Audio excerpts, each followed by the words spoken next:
የዮሐንስ ራእይ ምዕራፍ 2 በኤፌሶን ወዳለው ወደ ቤተ ክርስቲያን መልአክ እንዲህ ብለህ ጻፍ። በቀኝ እጁ 7ቱን ከዋክብት የያዘው በ7ቱም የወርቅ መቅረዞች መካከል የሚሄደው እንዲህ ይላል።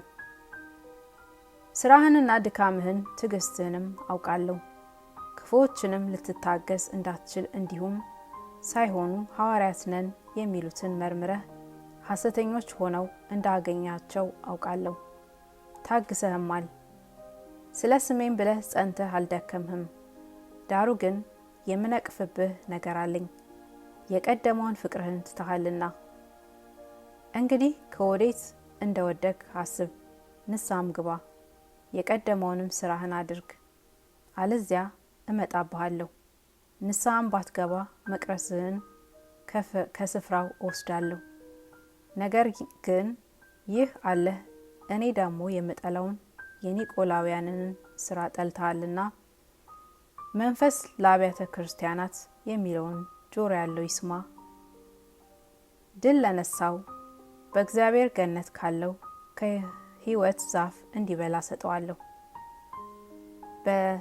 በሰምርኔስ ወዳለው ወደ ቤተ ክርስቲያን መልአክ እንዲህ ብለህ ጻፍ። ሞቶ የነበረው ሕያውም የሆነው ፊተኛውና መጨረሻው እንዲህ ይላል።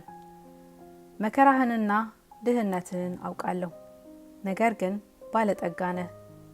የሰይጣንንም ማህበር ናቸው እንጂ አይሁድ ሳይሆኑ አይሁድ ነን የሚሉት የሚሳደቡትን ስድብ አውቃለሁ።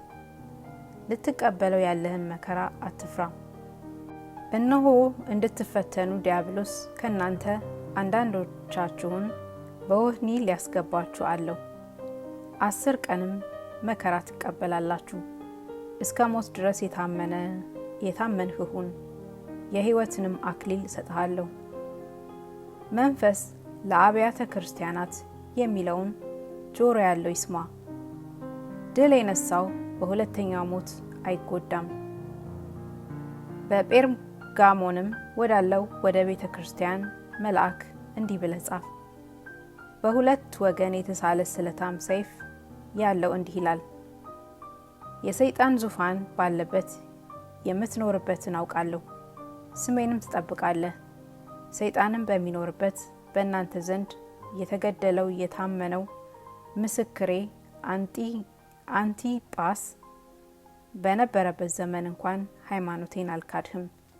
ዳሩ ግን ለጣዖት የታረደውን እንዲበሉና እንዲሴስኑ በእስራኤል ልጆች ፊት ማሰናከያ ሊያኖርባቸው ባላቅን ያስተማረ የበለዓምን ትምህርት የሚጠብቁ በዚያ ካንተ ጋር ስላሉ የምነቅፍበት ጥቂት ነገር አለኝ። እንዲሁ የኒቆላውያንን ትምህርት እንደነዚህ የሚጠብቁ ሰዎች ካንተ ጋር ደሞ አሉ። እንግዲህ ንስሐ ግባ፣ አለዚያ ፈጥኜ ይመጣብሃለሁ፣ በአፌም ሰይፍ እወጋቸዋለሁ። መንፈስ ለአብያተ ክርስቲያናት የሚለውን ጆሮ ያለው ይስማ። ድል ለነሳው ከተሰወረ መና እሰጠዋለሁ፣ ነጭ ድንጋይንም እሰጠዋለሁ። በድንጋዩም ላይ ከተቀበለው በቀር አንድ እንኳን የሚያውቀው የሌለ አዲስ ስም ተጽፏል። በቲያጥሮን ወዳለው ወደ ቤተ ክርስቲያን መልአክ እንዲህ ብለህ ጻፍ። እንደ እሳት ነበልባል የሆኑ ዓይኖች ያሉት በእቶንም የነጠረ የጋለ ናስ የሚመስሉ እግሮች ያሉት የእግዚአብሔር ልጅ እንዲህ ይላል። ስራህንና ፍቅርህንም እምነትህንም አገልግሎትህንም ትዕግስትህንም ከፊተኛውም ስራህ ይልቅ የኋለኛው እንዲበዛ አውቃለሁ። ዳሩ ግን ነቢይ ነኝ የምትለውን ባሪያዎቼንም እንዲሰስኑና ለጣዖት የታረደውን እንዲበሉ የምታስተምረውንና የምታስተውን ያችን ሴት ኤልዛቤልን ስለምትተዋት የምነቅፍብህ ነገር አለኝ። ንስሐም እንድትገባ ጊዜ ከሰጠዋት ከዝሙቷም ንስሐ እንድትገባ አልወደደችም። እነሆ በአልጋ ላይ እጥላታለሁ። ከእርሷም ጋር የሚያመነዝሩትን ከስራዋ ንስሐ ባይገቡ በታላቅ መከራ እጥላቸዋለሁ፣ ልጆቿንም በሞት እገላቸዋለሁ። አብያተ ክርስቲያናትም ሁሉ ኩላሊትንና ልብን የሚመረምር እኔ እንደሆንኩ ያውቃሉ። ለእያንዳንዳችሁም እንደ ስራችሁ ሰጣችኋለሁ። ዳሩ ግን ይህን ትምህርት ለማትይዙ ሁሉ የሰይጣንን ጥልቅ ነገር እነርሱ እንደሚሉት ለማታውቁ ለእናንተ በቲያጥሮን ለቀራችሁ ትላለሁ።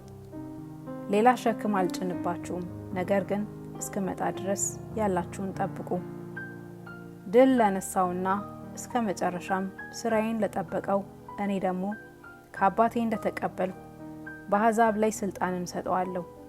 በብረትም በትር ይገዛቸዋል፣ እንደ ሸክላ ዕቃም ይቀጠቅጣሉ። የንጋትንም ኮከብ ሰጠዋለሁ። መንፈስ ለአብያተ ክርስቲያናት የሚለውን ጆሮ ያለው ይስማ።